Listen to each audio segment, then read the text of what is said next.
یو بل روایت کې نبی کریم صلی الله علیه وسلم فرمایي چې 3 کسان داسې دي چې الله جل جلاله به د قیامت په ورځ د رحمت په نظر نه ورته ګوري، نه به خبرې ورسره کوي، نه به د ګناهونو څخه پاکوي، بلکې دوی لره به دردناک عذاب وي. په هغه کې یو هغه څوک دی چې د خپل ځان سره نکاح کوي، یعنی مټ وهي. او حضرت سعید بن جبیر رضی الله تعالی عنه فرمایي چې په مخکې امتونو کې یو امت ته په دې وجه عذاب ورکول سوی و چې دوی به مټان وهله. نو عزتمنو د دې روایتونو څخه دا معلومیږي چې مټ د خوند او شهوت پوره کولو لپاره وهل د عذاب الهي له امله ګرځي.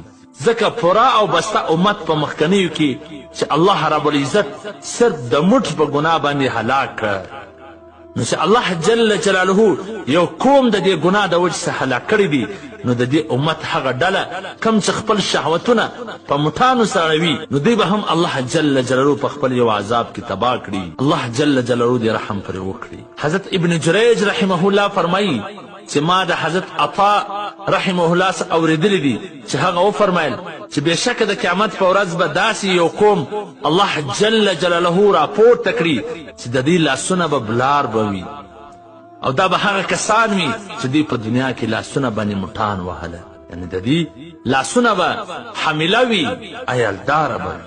په ځینې اثارو کې دا روایت سوي دي چې مټ وهونکي چې کله د قبر سره راوځي نو د دې لاسونه به حامله وي، بلار به وي، او چې کومې اوبه دوی ضایع کړي دي د هغه څه به یو مخلوق جوړ سي چې هغه سر به نه وي، او دوی به په دې باندې مکلف سي چې د هغه سر ور جوړ کړي چې هغه پوره کړي، او دوی به په هغه باندې ډېر سخت غمجن وي.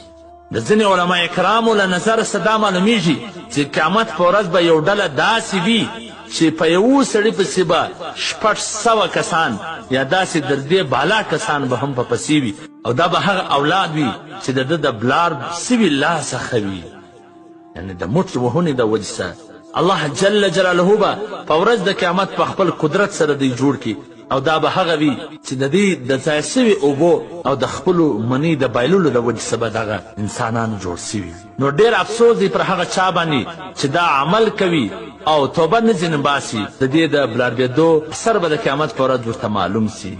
د آخرت په ورځ د قیامت په ورځ چې داسې حالات ته دا مټ وهونکي وګوري نو دوی به دا خوښه کي چې کاش په مځکه باندې ژوندی ننوځم، او دا به وایي چې افسوس افسوس کاش کې ما په دنیا کې مټ نه وهلی او خپله ځواني مې نه وی برباد کړی. محترمینو دا هغه سزا ده چې کم د مټ وهونکي دپاره الله جل جلاله په آخرت کې ورته تیاره کړې ده. ټوله په حدیثو په اثارو او په صحیح اقوالو سره ثابته ده. باید چې په دې عمل اخته کسان د دې مبارک خبرو څخه عبرت واخلي، نصیحت واخلي او دا عمل پرېږدي. نو عزتمنو لکه څنګه چې د آخرت پکې د قیامت په ورځ به پر مټ وهونکي باندې رنګارنګ عذابونه تکلیفونه راځي، داسې په دنیا کې به هم ډول ډول عذابونه پر ده باندې راځي. هغه عذابونه به ځینې د ناروغتیا په اړه وي، کله به د ده بدن صحت او جسم ته تاوان رسي، او ځینې به د ژوند د تنګولو په هکله وي. حالانکې دا خلک دا داسې معمولي خبره ګڼي، د خپل ځانه سمنې وباسي، دې ته پام هم نشته چې دا څومره ګناه لري. دا خو د آخرت عذاب و، په دنیا کې مټ وهونکي ته څومره تاوانونه رسي. اول خدا چې خپل رب العالمین به د ده څه ناراضه، څومره غټه ګناه ده. د رحمت فرشتې به ځندلې وي، د عبادتونو خوند او برکت به ځین ختم وي، د جریان ناجوړي به ورته پیدا کیږي چې دا مني به بیا هسې روان روان وي. د ملا درد به پیدا کیږي، د دماغ او اعصاب رګونه کمزوري کوي، بدن کمزوري کوي چې د دې عمله نامردي او سستي پکې پیدا کیږي. وینه کموي، په منیو کې چې کم انسان ځین پیدا کیږي هغه تخم کمزوري کوي. کله چې دغه تخم کمزوري سي نو بیا چې کله بچهدانۍ ته ولاړ سي نو هغه ماشوم ناقصه پیدا سي، کمزوري وي، د ډېرو تاوانونو سره مخامخ، په ډېرو مټ وهلو سره د زړه درد هم پیدا کیږي، او په زړه کې ډول ډول فکرونه او وسوسې پیدا کوي، د سترګو نظر کمزوري کوي، بېغیرتیا پیدا کوي، یعنی انسان بېغیرته ګرځوي، ځکه چې له دې څخه مردانه قوت ختمیږي.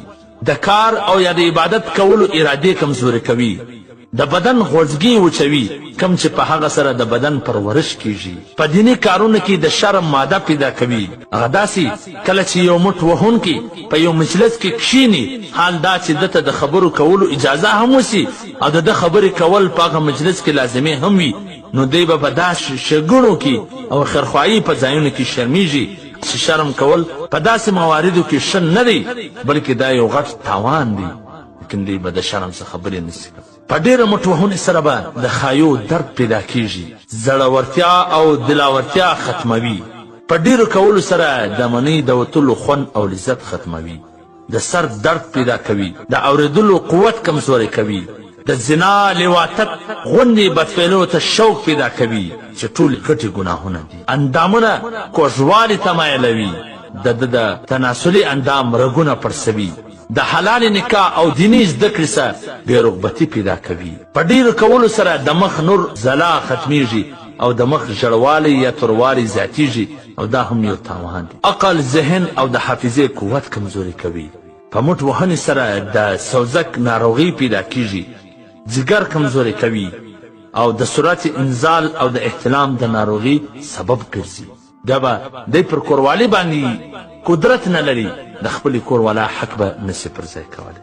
نو عزتمنو دا دومره تاوانونه او زیانونه لري په دنیا کې هم او په آخرت کې هم. نو په کار دا د عزتمنو چې د دې څخه عبرت واخو او د دا ناوړه عمله څخه خپل ځواني وساتو. عزتمنو د دې څخه د مخه اول د خپل نظر حفاظت ضروري.